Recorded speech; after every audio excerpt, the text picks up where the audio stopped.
看懂番位 vs 资本，诚意这个一番，含金量比你想的更高。这事儿要是发生在好莱坞，根本不是个问题。你去问任何一个看过《教父》花絮的人，谁是那部电影真正的老大？答案不是马龙、白兰度，不是科波拉，是那个叫罗伯特·埃文斯的制片人。在好莱坞这套系统里，演员再大牌，那也是被 producer 请来的， producer 才是把项目从一张纸变成一部电影的那个人，这是常识。可是你把这个常识搬到中国娱乐圈，它就开始拧巴了。我最近在看一个项目的资料，看着看着突然意识到一个事儿，你猜怎么着？越想越觉得有意思。两京15日这个戏，一番是诚意，联合出品人之一是林更新，通过他自己的公司北京瑞趣漫影视。很多人第一反应是什么？那林更新岂不是更大？他都是出品人了，诚意一个演员能压得住他吗？我跟你讲，这个反应特别正常，因为我们大部分人脑子里的权力结构就是好莱坞那一套 ，producer 最大。但中国这边我得先把一个背景说清楚，不然你听不懂后面。中国这边的电视剧工业，它不是 producer driven， 它是一个非常奇怪的四股力量并行的结构。行，现在回到这个问题。今天这期我不聊饭圈那些事儿，我们干一件更有意思的事，把这个项目当教学案例，一层一层剥开，告诉你一个中国剧集真正掌权的人到底是谁。包完你就会发现，一番和出品人根本不是一个赛道上的东西。先说最表面的这一层，番位。番位这个词，饭圈天天吵，路人听着一头雾水。说白了，就是一部戏里演员的排序。一番就是排第一的那个，海报 C 位，预告片第一个出场，采访通告优先安排，片酬最高那一档，所有镜头前的资源都向他倾斜。这不是个虚衔啊，这是真金白银算出来的位置。举个例子你就懂，同一部戏里，一番和二番的片酬差距，行业里平均能差到3倍以上。这还不算后面的衍生品分成、商务联动，以及这部戏播完之后的代表作归属权，这些才是真正的大头。一番拿走的是这部戏所有的项目定位红利。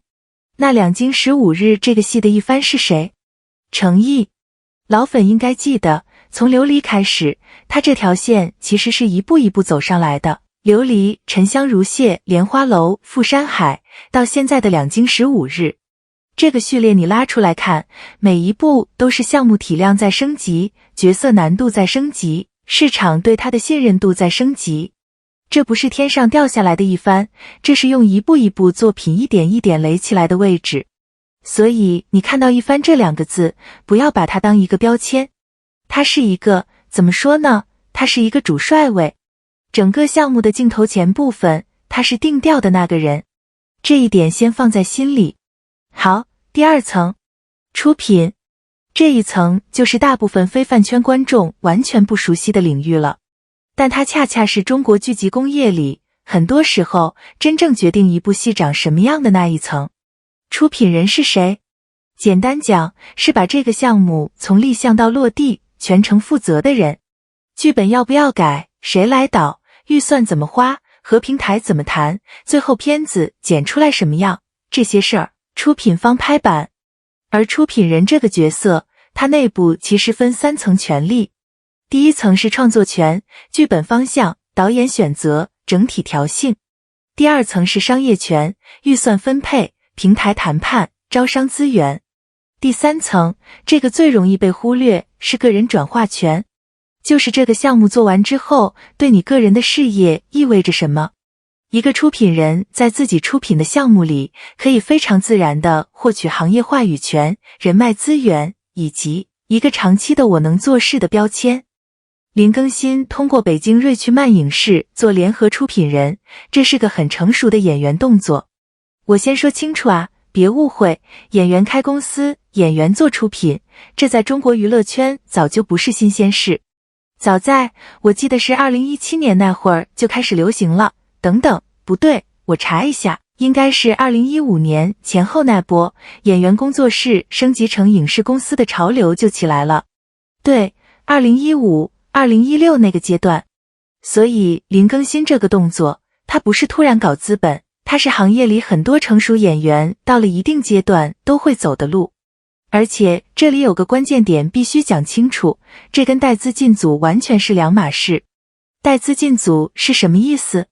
是演员本身演技或者咖位撑不起这个角色，但是用钱砸进来，把不该是自己的资源抢过来，这叫资本压创作。但林更新这次是什么？他是用自己的公司作为出品方之一参与这个项目，他不是在抢一个不属于自己的位置，他是在他能 hold 住的范围内，把自己的事业往制作端延伸。这是成熟，不是越界。所以你看，出品权和番位，他们是两条完全不同的赛道。我下面要说的才是关键。好，重点来了。如果你今天只记住一件事，记这个：中国一部剧集真正掌权的，从来不是某一个人，是四股力量同时在场，番位、出品、平台、导演。他们各自管自己的事，互相牵制，互相成就。番位管什么？管镜头前的一切，演员怎么演，戏份怎么分，海报怎么排，宣传怎么打，一番是这个领域的最高决策者。出品管什么？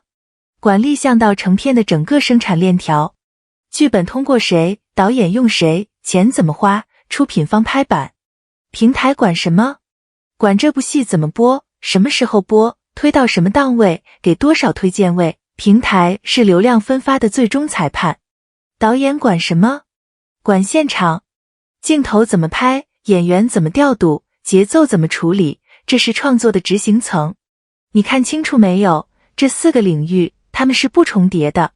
番位再大，它也不能去改剧本；出品权再重，它也不能上海报 C 位。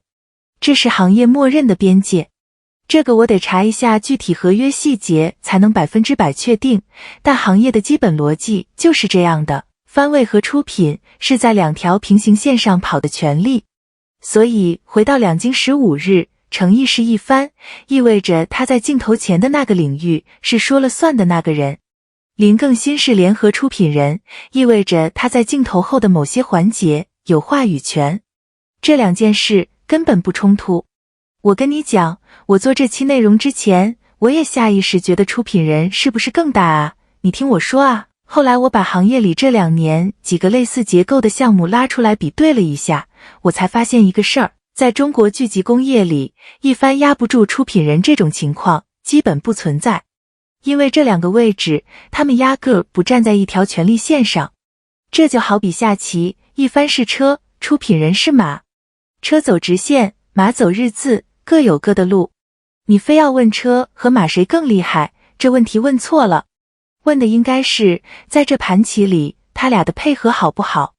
那两京15日这盘棋，从目前公开的信息看，这两个位置的配置是协同的，不是博弈的。好，现在我们终于可以回到这期视频最关键的问题了。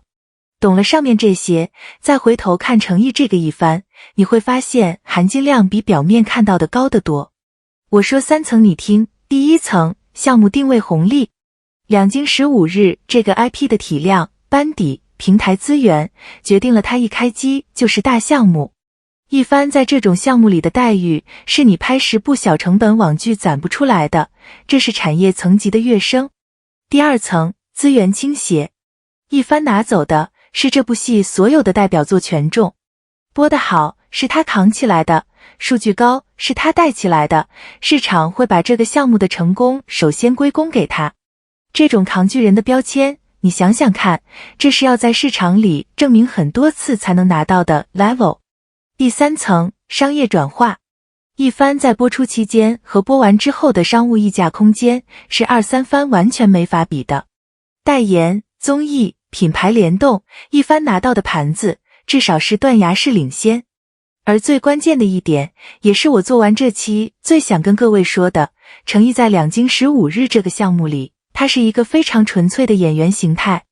他不是出品人，不是导演，不是带资方，他就是凭演员这个身份站到了一番的位置上。这件事，他的分量比很多人意识到的要重。因为现在这个市场，演员搞资本，演员当出品的越来越多，这本身没问题，是行业成熟的表现。但是，一个演员能不靠资本身份，纯靠演员这2个字，在一个大项目里坐稳一番，这才是真正的行业认可。演员就该把演员的事做好。这句话是网上一直流传的，说是程毅讲过的。具体哪个采访我记得不是100%清楚，如果有错评论区指正啊。但这个意思跟他的职业路径是高度吻合的。他没有去开公司，没有去做出品，没有把精力分散到资本运作上，他只做一件事，演戏。然后用演戏这一件事，把自己一步一步推到了今天这个位置。好，我们回到这期视频开头那个问题，一帆和出品人到底谁在做主？我现在的答案是，这根本不是一道选择题。在中国剧集工业的真实结构里，一帆和出品人是2条平行的权力线，一个管镜头前，一个管镜头后，一个负责项目的脸面，一个负责项目的骨架。他们不冲突，不重叠，不需要分高下。所以2京15日这个项目里，程毅一帆稳，林更新出品稳，这2件事可以同时成立，而且是这个项目能成的原因之一，不是什么需要被解读成宫斗的事。懂行的人会懂，时间会说话。我今天这期就先聊到这，评论区聊一个事儿，你之前是不是也以为出品人比一帆大？你的认知是从哪儿来的？是哪部戏，哪个事件让你形成这个印象的？我蛮好奇，欢迎下面留言，我会去看的。下期再见。